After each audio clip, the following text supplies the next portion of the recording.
어, 이제 지금 오늘 이 시간부터 야고보서를 우리 함께 나누려고 하는데요. 먼저 이제 오늘 야고보서 첫 시간이니까 이제 여러 가지 얘기를 나눌 수 있겠는데 개관이 되는 시간이 아마 될 수 있을 것 같습니다. 우리가 야고보서를 읽으면 다른 신약 서신들과 다른 부분들을 발견할 수 있습니다. 여러분 신약 서신들을 잘 보시다 보면요. 보통 서두에 인사말을 하고 감사절 형태로 편지의 독자들에게 감사를 표하거나 하나님의 풍성하신 죄송합니다. 하나님 풍성하신 공급에 대해서 찬양합니다. 이런 형식은 보편적인 헬라 문화였어요. 편지 양식이었습니다. 그리고 이 당시 유대인들도 당연히 이 양식을 대체로 따랐습니다. 근데 오늘 야고보서를 보게 되면 어떻게 시작해요? 그렇지 않고 바로 권면에 들어갑니다. 이런 모습은 조금 이례적인 상황으로 보입니다. 야고보서는 보통 앞에 의례적으로 하는 인사들을 생략하고 바로 본론을 말할 정도로 급한 사도의 마음을 보여주는 것 같아요. 그리고 이렇게 마음이 급한 그가 가장 첫 번째로 말하는 것이 무엇이냐면 시험이었습니다. 이것은 이 야고보서를 이 편지를 받아서 보게 될 성도들이 지금 시험에 처해 있다라는 것을 암시적으로 보여줍니다. 그렇다면 이들이 누구인데 이 편지를 받아볼 사람이 누구인데 시험에 처해 있다고 할까요? 우리 1절을 함께 다 같이 읽어볼까요? 자, 시작! 하나님과 주 예수 그리스도의 종 야고보는 흩어져 있는 12지파에 문안하노라. 이 편지의 수신자는 흩어져 있는 12지파입니다. 12지파 앞에 있는 흩어져 있는이라고 표현하는 보통 우리가 디아스포라라고 하는데 보통 이 사람들은 스데반 순교 이후에 예루살렘에 일어난 박해를 피해서 유다와 사마리아와 안디옥과 소아시아로 흩어진 사람들을 가리켜 말합니다. 그런데 여기서 우리의 시선이 머무는 곳이 있습니다. 그것은 무엇이냐면 열두 지파라는 단어예요. 여러분, 예수님 당시에 그리고 사도들이 있었을 당시에 열두 지파가 있었을까요? 없었을까요? 열두 지파는 없었어요. 당시에요. 우리가 수가성 여인의 이야기를 보면 그들을 그 지역에 사는 사람들을 뭐라고 불렀죠? 사마리아 사람이라고 불렀습니다. 그리고 이 유대와 사마리아 사람들은 사이가 안 좋았어요.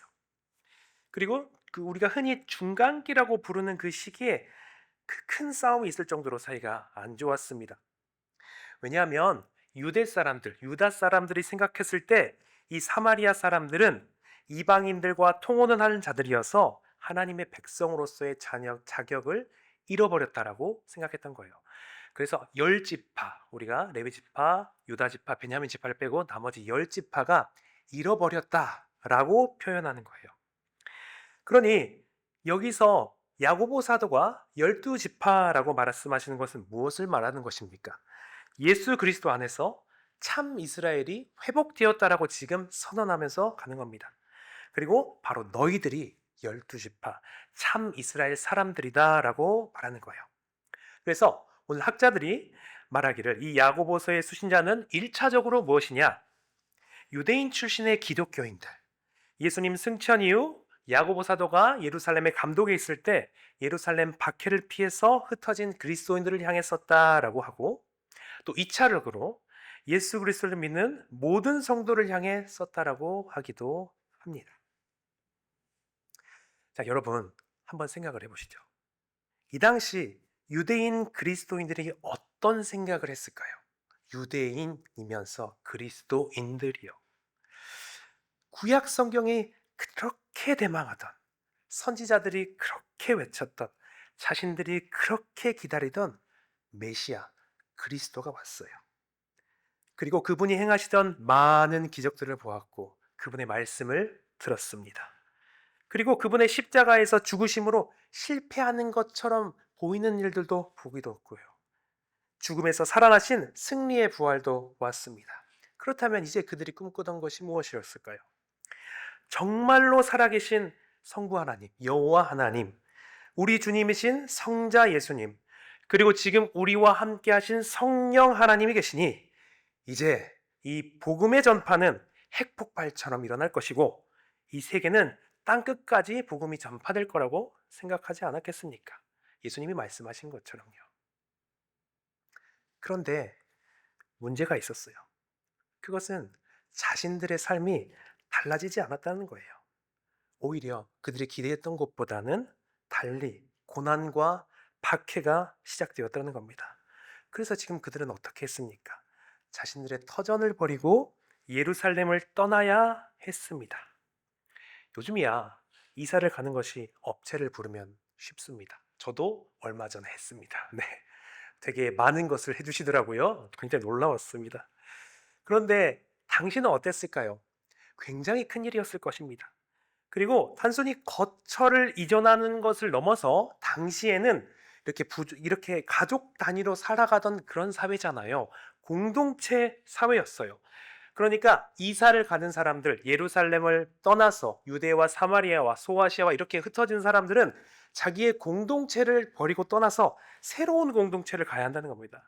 요즘은 개인주의와 그런 것들이 보편적이어서 상관없지만 과거에는 뭐가 있었습니까? 우리 80년대, 90년대 가면 뭐가 있었어요? 텃세가 있었잖아요. 그런데 이때는 더 했겠죠.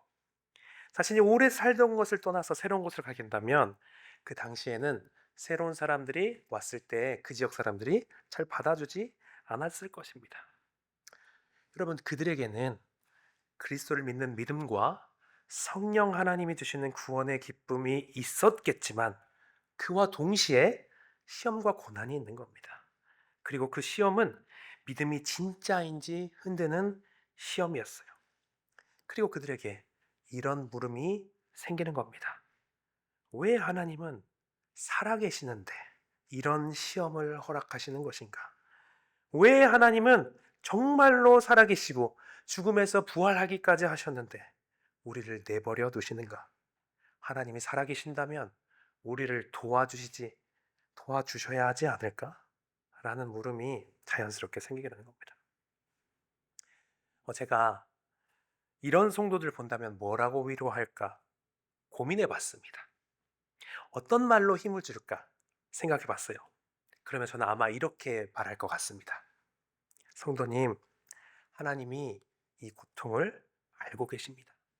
하나님이 보이지 않는 것 같아도 지금 함께 하십니다. 지금 이렇게 고난이 있을지라도 하나님은 반드시 역사하실 것입니다. 그러니 우리 조금만 더 힘을 내봅시다. 제가 큰 도움이 될 수 없지만 매일 돕는 기도로서 함께 하겠습니다. 저는 이렇게 말할 것 같아요. 이렇게 위로할 것 같아요.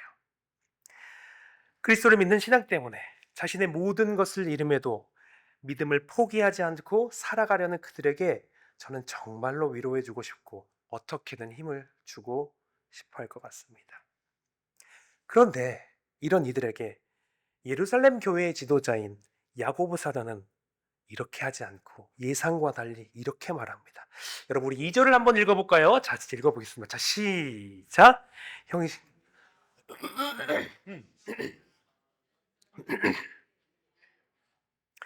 여러분 이 말을 의역하자면 시험을 순수히 기쁘게 여기라.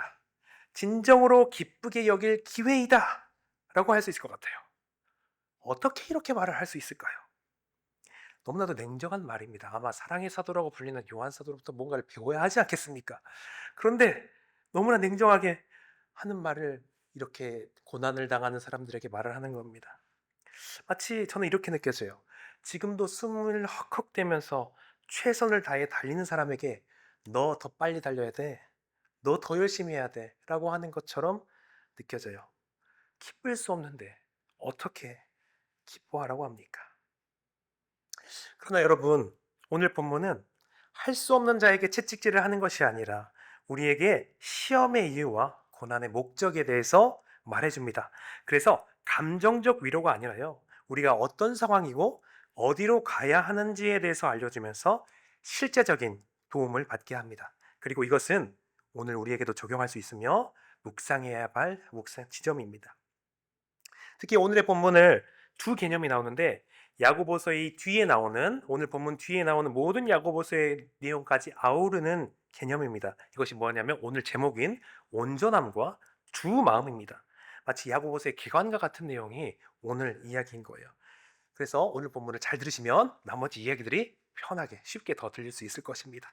자, 오늘 본문을 설명하는 데 앞서서 제게 크게 조망을 해보겠습니다. 오늘 본문의 핵심은 크게 세 가지입니다. 첫 번째는 우리 시험에는 목적이 있다라는 것입니다. 두 번째는 우리는 온전함을 이루어야 합니다. 자, 세 번째는 우리의 두 마음에 대해서 알아보도록 하겠습니다. 자, 첫 번째로 우리의 시험의 목적이 있다는 것에 대해서 한번 봐보겠습니다. 여러분 1절을 보면 내 형제들아 너희가 여러 가지 시험을 당하거든 온전히 기쁘게 여기라 이렇게 말합니다. 이 시험은 바깥에서 오는 외적인 시험과 개인의 내면에 있는 내적인 시험 모두를 말합니다. 그리고 아마도 이 편지에서 가장 명백한 시험은 가난이었을 겁니다. 당시에는 요즘처럼 직업이 많은 게 아니죠. 또 가족 단위의 이익 집단들로 뭉쳐진 직업별 조합이 있는 시대였어요. 그러니까 내가 이 직업을 갖고 싶다 할지라도 그 조합에 끼질 못한다면 그 일을 할 수 없었던 시대였습니다. 기술이 있더라도 새로 옮긴 그곳에서 과거와 같은 경제 활동을 하기가 어려웠다라는 거예요. 그래서 아마도 많은 그리스도인들이 재정적 어려움이 발생했을 것입니다. 특히 야고보서를 보면요, 가난과 부에 대한 언급으로 가득 차 있습니다. 그리고 그것에서도 가난의 어려움은 신앙으로 인한 박해였음을 보여주는 것이 있어요. 여러분 2장 6절 7절을 보면 그리스도의 이름을 비방하는 부자들이 그리스도인을 착취하고 또 법정으로 끌고 갔습니다. 또 5장 1절에서 6절 보면은 부자들이 의로운 자들에게 임금을 체불하여 죽였다라고 말하기도 합니다.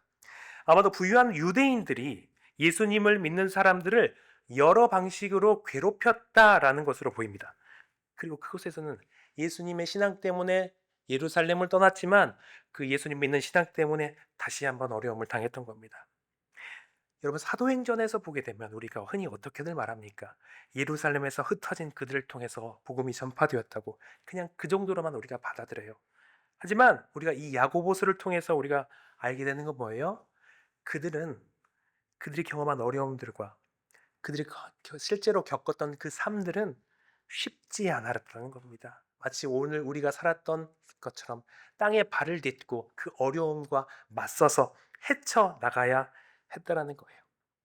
그들은 부활의 주님을 만났음에도 불구하고 왕궁이 아니라 오늘 먹을 양식과 잠자리를 걱정해야 되는 난민의 신세가 되었습니다.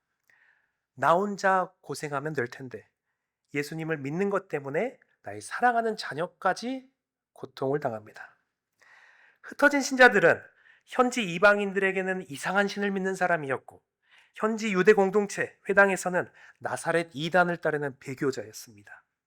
나중에 살펴볼 야고보서에 나오는 여러 가지 상황을 살펴본다면 이 편지를 받는 수신자들이 당하는 시험이 종교적 박해에 더해서 그리스도인들이 이 타락한 세상에서 겪는 여러 종류의 고통, 질병, 외로움, 실망 등을 포함해서 모든 것을 말하는 것임을 알 수 있습니다. 그리고 그 사이에서 신자가 고민하고 갈등하는 것에 대해서 알고 있어요. 자, 다시 여기까지 왔습니다. 그런데 야고보 사도는 그런 이들에게 따뜻한 말을 하지 않고 성령의 감동을 받아 이렇게 말하는 겁니다.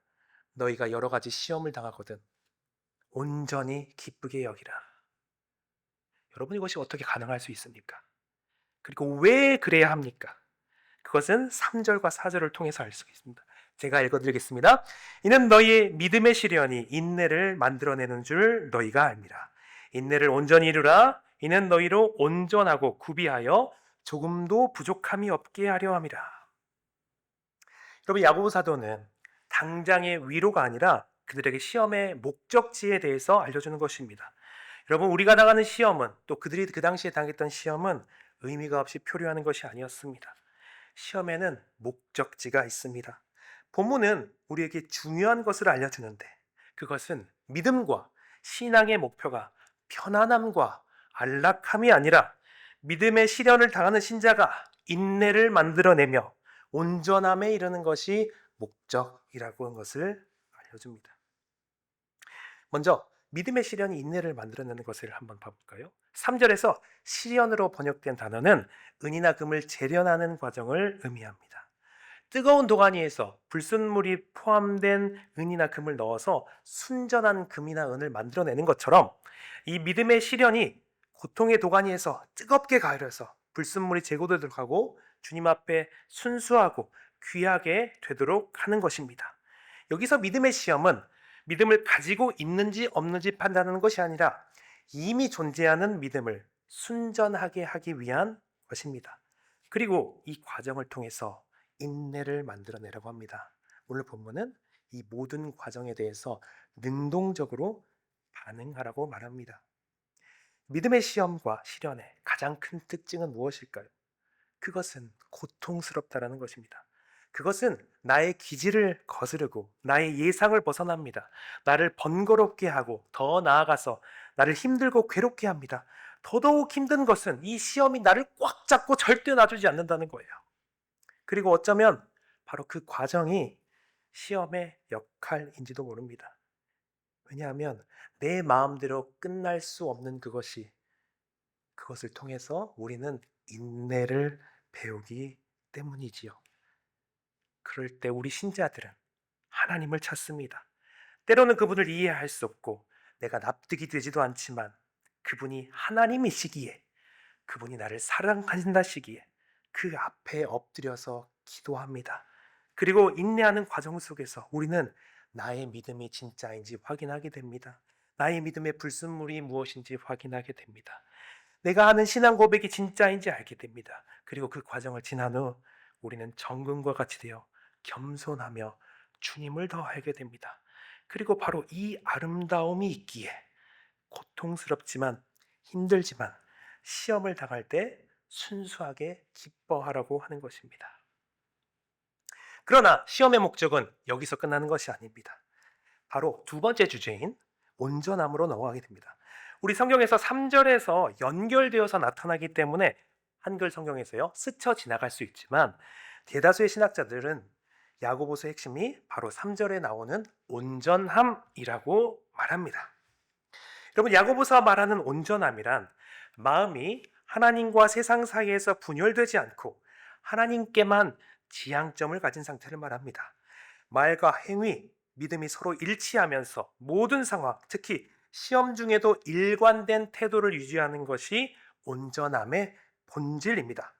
그러니까 나뉘어지지 않는 마음과 온전한 마음으로 전심으로 하나님을 사랑하는 것을 의미합니다. 하나님을 향한 한 마음을 갖는 것, 내 마음이 다른 곳으로 나뉘지 않고 하나님만 향하는 것, 그분의 선하심을 신뢰하고 그분의 오르심을 믿는 것이 바로 온전함입니다. 그러면 여기서 우리가 생각해 봐야 될 점이 있어요. 여러분, 하나님은 왜 굳이 우리에게 온전함을 원하시는 걸까요? 그렇게 고통스러운 시험을 우리에게 주셔서까지요. 그렇게 우리를 사랑하시는 분이 그 온전함이 무엇이기에 우리에게 시험을 주시는 것입니까? 왜 그럴까요? 왜냐하면 그분이 우리를 사랑의 대상으로 만드셨기 때문입니다. 여러분, 오늘 본문이 암시하는 구약과 예수님이 하신 말씀을 따라서 말하자면 이렇습니다. 오늘 본문의 온전함은 마치 이것과 같아요. 구약에서 내가 거룩하니 너희도 거룩하라 라고 하신 하나님의 말씀이고요. 예수님께서 하신 것처럼 하늘에 계신 너희 아버지의 온전하심과 같이 너희도 온전하라 라고 해요. 야고보 사도는 예수님의 말씀에 배경을 두며 야고보서에서 우리가 온전함에 이르려야 할 이유에 대해서 알게 합니다. 하나님이 이것을 요구하시는 것은 우리를 영원한 존재로서 하나님과 사랑의 교제를 나눌 대상으로 만드셨다는 의미입니다. 그래서 우리를 단순히 이 땅에서 잘 먹고 잘 사는 존재가 아니라 감히 하나님을 닮아 그분의 사랑을 받고 또 우리는 우리의 사랑을 고백하며 사는 것이 우리의 온전함이라는 것입니다. 여기서 우리는 단순히 감정적인 위로가 아니라 막중한 책임감과 함께 감격이 있는 것입니다. 하나님은 이 시험을 통해서 이 땅에 잠깐의 것을 이용을 통해서 그분을 닮게 하시고 우리를 성장시키는 것입니다. 여러분, 여기서 우리를 향한 하나님의 의도가 보이십니까? 하나님은 우리를 참 잘하십니다. 너무나도 잘하십니다. 만약에 우리가 편안하고 안락한 상태, 아무런 근심과 걱정이 없는 상태, 하나님 없이도 잘 살아갈 것 같은 시험이 없는 상태라면 우리가 하나님을 찾겠습니까? 우리는 하나님을 찾지 않을 겁니다. 그분 앞에 머물지 않을 겁니다. 내 삶이 아주 평탄해서 하나님께 엎드리거나 찾지 않아도 되는 삶과 내게 아주 어려움이 닥쳐서 내 믿음이 흔들리고 너무나도 힘들어서 주님을 찾아 매번 새벽 기도를 가야 하는 삶, 이 두 가지 삶이 있다고 생각해 봅시다. 여러분은 무엇을 선택하시겠습니까? 거기서 우리의 마음이 나타나는 거죠. 거기서 우리의 시험이 우리를 놔주지 않는 이유에 대해서 알 수 있습니다. 우리는 반드시 하나를 택해야 한다면 우리의 안락함을 선택할 것입니다. 그러나 그 안락함은 우리의 온전함을 이룰 수 없고 하나님과 멀어지게 하기 때문에 그분은 우리의 사랑으로 대상으로 온전케 하기 위하여서 그분을 닮게 하기 위하여서 시험을 통하여서 인내를 이루고 온전함에 이르게 하시는 것입니다. 여러분, 그리고 그 과정 속에서 하나님은 우리를 버리지 않고 도우십니다. 여러분, 항상 하나님은 시험을 당하게 하는 자에게 피할 길을 내시죠. 그것이 오늘 본문에서 뭐냐면 바로 지혜입니다. 우리 5절을 함께 읽어볼까요? 자, 함께 읽어봅시다. 자, 시작! 너희 중에 누구든지 지혜가 부족하거든 모든 사람에게 그리하면 주시리라. 여러분, 이 시험의 과정을 통해 온전함에 이르기 위해서 우리에게 반드시 필요한 것이 있습니다. 그것이 뭐냐면 바로 지혜입니다. 제가 어렸을 때 유행하던 게 있습니다. 보통 이런 책자였는데요. 유학을 갔다 온 어떤 젊은 청년이 쓴 그런 책자인데 그 청년은 이제 보통 미국이죠. 미국의 좋은 대학을 가서 아주 성공한 그런 사람이 되었는데 자기의 신앙을 고백하는 그런 간증 책자를 써서 그것이 제 어렸을 때 많이 유행을 했어요. 그래서 공통적으로 그들이 하는 말이 무엇이었냐면 어린 학생이 잠언을 읽으면 애가 지혜를 생겨서 공부를 잘하게 된다는 거예요. 하나님이 지혜를 주신다라는 거예요. 그래서 저도 잠언을 읽었습니다. 사실 저의 의지가 아니라 타의에 의해서 읽게 되었겠죠. 근데 아무리 읽어도 제 성적은 그대로였어요. 그래서 실망했던 적이 있습니다. 그럼 오늘 말하는 지혜도 이렇게 공부를 잘하는 지혜일까요? 그렇지 않습니다. 하나님이 주시는 이 지혜는 경건한 자들이 하나님의 뜻을 분별하고 수행할 수 있게 하는 수단입니다. 여러분, 내가 당하는 일이 세상의 눈과 상식으로 볼 때 바보 같습니다. 뭐뭐나 바보 같지 않겠어요? 자신의 생업을 놔두고 그리스도 때문에 난민이 된다는 게요. 가난해진다는 게요. 사람들은 바보라고 볼 겁니다. 신앙을 위해서 거처를 옮겨 절대 빈곤층으로 떨어지는 것이 어떻게 좋은 일입니까? 내가 사랑하는 아이가 그 아이를 위해서 죽을 수도 있는데 하나님을 믿는 믿음 때문에 굶주린다면 그것이 어떻게 기쁜 일입니까? 그런데 하나님은 그것이 좋은 일이라고 하십니다. 왜냐하면 이 땅의 잠깐의 것보다 영원한 것을 위한 감내이기 때문에 그렇습니다. 그런데 여러분, 이것을 우리가 알아보기 위해서 하나님의 시선과 관점으로 알아보기 위해서 필요한 것이 무엇입니까? 지혜입니다. 지혜가 있어야 나의 시험의 상황을 주님이 주신 관점으로 해석하고 영원한 소망을 바라보며 견딜 수 있게 되는 것입니다. 그리고 하나님께서 우리가 이 지혜를 없이 살아갈 수가 없기 때문에 그분은 넉넉히 주신다는 거예요. 후히 주시겠다는 겁니다. 또 후히라는 말이 넉넉히라는 의미도 있지만 망설임 없이 주시겠다는 겁니다. 그러니까 우리 주님은 우리가 시험의 상황에서 인내로 감당할 때에 지혜를 구한다면 그분은 망설임 없이 바로 주실 것이라는 겁니다. 또 꾸짖지도 않으신다고 하십니다. 이 말이 무슨 말입니까? 우리가 지혜를 구하는 데 있어서 주저하지 말라는 겁니다. 그분은 우리를 도우려 하십니다. 우리 나머지 6절, 8절 함께 읽어볼까요? 자, 이렇게 읽어보겠습니다. 자, 시작! 오직 믿음으로 구하고 조금도 의심하지 말라. 의심하는 자는 마치 바람에 밀려 요동하는 바다 물결 같으니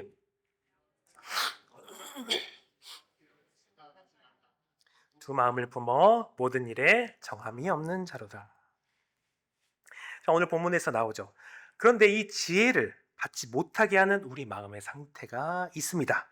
단순히 지혜를 받지 못하는 정도가 아니라 기도 응답을 받지 못하게 하는 정도가 아니라 우리의 모든 문제를 만드는 우리 마음의 상태입니다.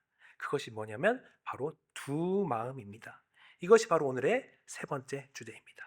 그리고 야고보서 뒤에서 두 마음의 영역에 대해서 말을 하죠. 2장에서 보면 이 두 마음에 대해서 믿음과 행함이 일치하지 않는 분열된 신앙에 대해서 말합니다.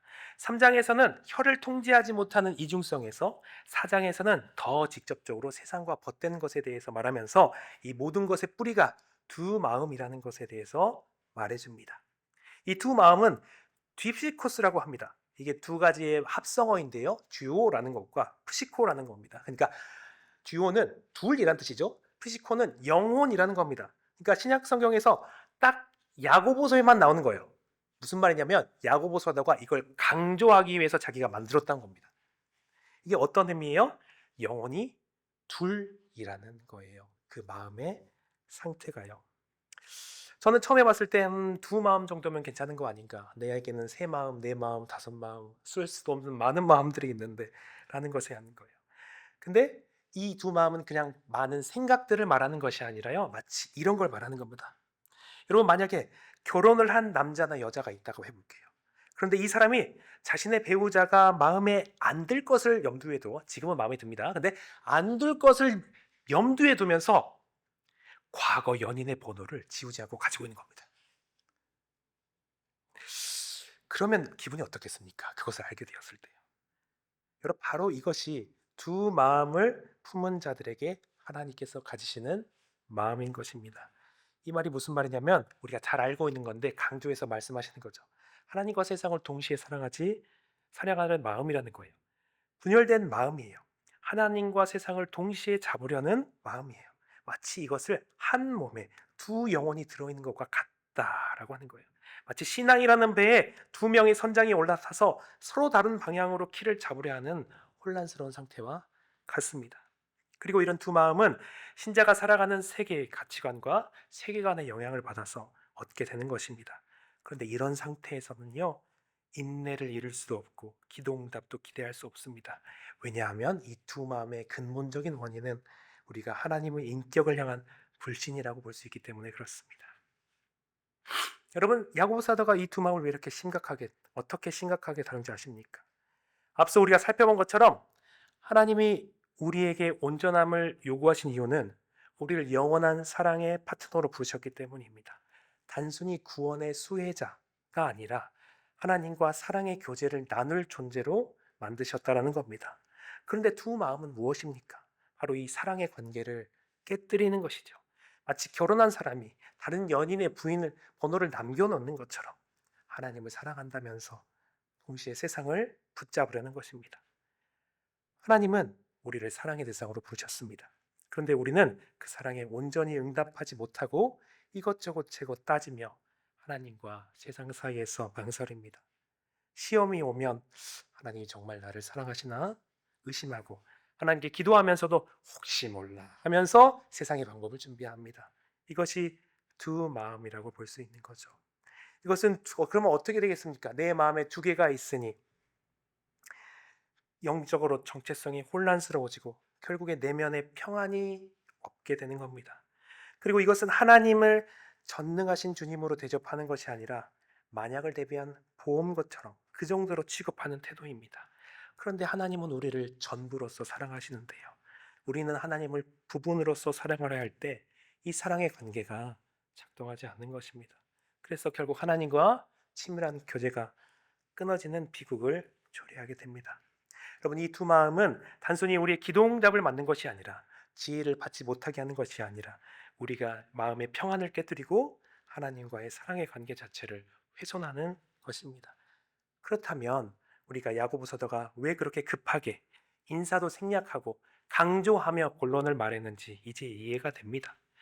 시험 가운데 있는 성도들이 지금 당장 필요한 것은 힘내라라는 감정의 위로가 아니라 그들이 정말로 필요한 것은 이 시험의 목적을 아는 것이었고 두 마음을 버리고 온전한 마음으로 하나님을 사랑하는 것이었기 때문입니다.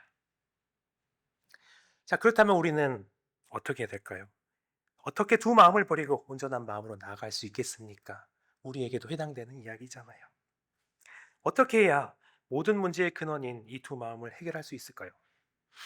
그것은 그 어떤 시험에도 마음이 나뉘어지지 않으시고 언제나 온전하셨던 예수 그리스도를 바라볼 때에만 가능합니다. 오늘 본문은 말합니다. 시험을 당하거든 온전히 기뻐하라. 인내를 온전히 이루라. 그런데 현실적으로 묻지 않을 수 없습니다. 누가 시험 앞에서 끝까지 무너지지 않고 하나님을 원망하지 않으며 기쁨으로 순종할 수 있습니까? 우리는 이 말씀을 들었지만 믿음의 시련과 인내를 기뻐하지 않고 좋아하지 않습니다. 피할 수 있다면 피하려 합니다. 하기가 너무 어렵습니다. 오늘 우리는 이렇게 말씀을 들었지만 우리가 행할 수 있다고 자신할 수 없습니다. 이 말씀은 오히려 우리를 직시하게 하죠. 우리는 시험 앞에 기뻐하지 못합니다. 우리는 믿음의 시련 앞에서 인내하지 못합니다.